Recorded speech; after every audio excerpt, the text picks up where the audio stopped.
नमस्कार दोस्तों, online education channel में आपका स्वागत है। आज हम बात करेंगे कुछ ग्रंथों को। राजस्थान साहित्य में प्रदेश के कुछ ग्रंथ ऐसे होते हैं जो परीक्षा में बार बार पूछे जाते हैं। उन ग्रंथों के ट्रिक के माध्यम से हम याद करने वाले हैं। वीडियो अच्छा लगे तो लाइक और शेयर करना है। चैनल अभी तक सब्सक्राइब नहीं किया है तो सब्सक्राइब कर लीजिए, बेल आइकन प्रेस कर लीजिए ताकि आने वाले वीडियो की नोटिफिकेशन आपको मिल जाए। तो बात करते हैं सबसे पहले ग्रंथ की, पृथ्वीराज रासो के बारे में। ठीक है, पृथ्वीराज रासो को अब कैसे ट्रिक से याद करें। पृथ्वीराज रासो ये किसने लिखा है? इसके लेखक हैं चंद्रबृदाई। ठीक है, अब बृदाई से याद रखना है दाभाई। ठीक है, दाभाई ने क्या करी? पृथ्वी पर एक ऐसी रास रचाई। ठीक है, तो चंद्रबृदाई ने क्या लिखा? कौन सा ग्रंथ लिखा? चंद्रबृदाई पृथ्वीराज रासो लिखा। पृथ्वीराज रासो किसने लिखा? चंद्रबृदाई ने। ठीक है, तो एक वर्ड से लिंक करना है। बस आपको एक क्या करना है, ग्रंथ का कोई वर्ड यूज करना है और उसको उसके लेखक से मैच करना है। ठीक है, तो चंद्रबृदाई के द्वारा कौन सा ग्रंथ लिखा गया? पृथ्वीराज रासो। ठीक है, अब दूसरा ग्रंथ है पृथ्वीराज विजय। पृथ्वीराज विजय, विजय जिसकी होती है उसकी हमेशा क्या होती है? जय होती है। विजय जिसकी होती है हमेशा उसकी क्या होती है? जय होती है। तो जय से याद रखना है जयानक। जय से क्या याद रखोगे? जयानक। तो पृथ्वीराज विजय किसने लिखा है? जयानक के द्वारा लिखा गया है। ठीक है, पृथ्वीराज विजय किसने लिखा गया है? जयानक के द्वारा लिखा गया है। अब तीसरा ग्रंथ है राजविलास। राजविलास, राजा का विलास यानी महल। ठीक है, तो राजा का महल, उसमें क्या होता है?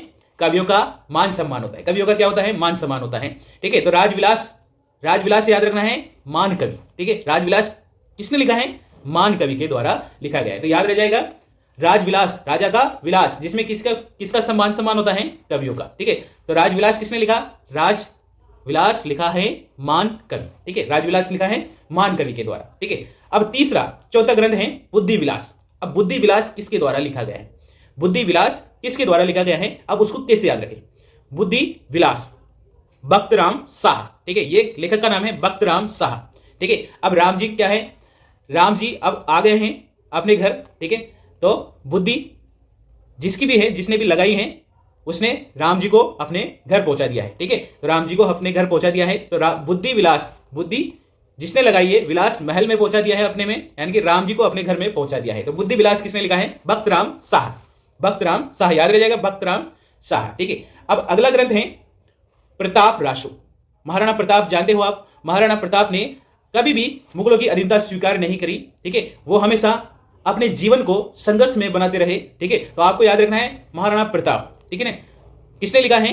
ये लिखा है जाचिक जीवन। उनका जीवन बहुत ही कठिन था। उन्होंने जंगलों में घास की रोटियां खा खा कर अपना जीवन बिताया। ठीक है, लेकिन कभी भी मुगलों की अधीनता स्वीकार नहीं की। तो आपको याद रह जाएगा प्रताप रासो किसने लिखा है?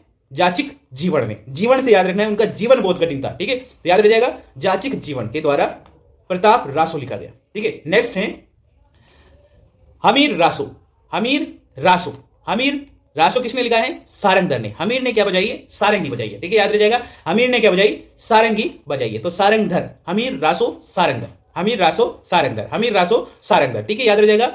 अब नेक्स्ट है हमीर महाकाव्य। हमीर महाकाव्य ग्रंथ किसने लिखा है? तो हमीर महाकाव्य लिखा है नयन चंद्र सूर्य के द्वारा। ठीक है, ठीक है, नयन चंद्र सूर्य के द्वारा। अभी इसको कैसे याद रखें? हमीर महाकाव्य किसने लिखा है?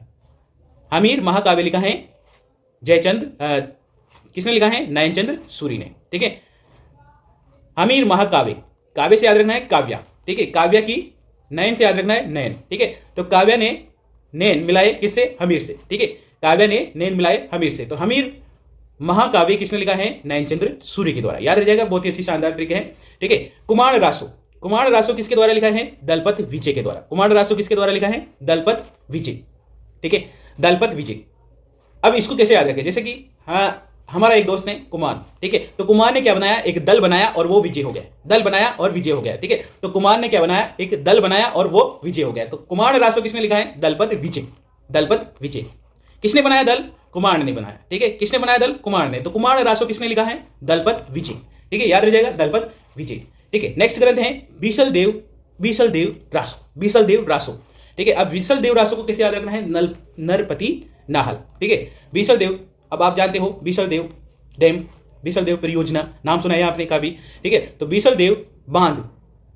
ठीक है, बीसलदेव बांध है, तो आप इसको बांध मत बोलो, इसको बोलो नाला। एक नाला है ये। ठीक है, तो नाला है, तो आप याद रखना है बीसलदेव रासो किसने लिखा है? नरपति नाहल ने। तो आपको ट्रिक अच्छी लगी हो तो लाइक और शेयर करना है। चैनल अभी तक सब्सक्राइब नहीं किया है तो सब्सक्राइब कर लीजिए ताकि जितने भी इनके पूरे ग्रंथ हैं, हम ट्रिक के माध्यम से आपको पूरा याद करा सकें। ठीक है, अगर आपका सहयोग रहा तो इसको आगे और कंटिन्यू करने वाले हैं। तो वीडियो अच्छा लगा हो तो लाइक और शेयर करना है। चैनल अभी तक सब्सक्राइब नहीं किया है तो सब्सक्राइब कर लीजिए, बेल आइकन प्रेस कर लीजिए ताकि आने वाले वीडियो की नोटिफिकेशन आपको मिल जाए। थैंक यू, धन्यवाद, जय हिंद, जय भारत।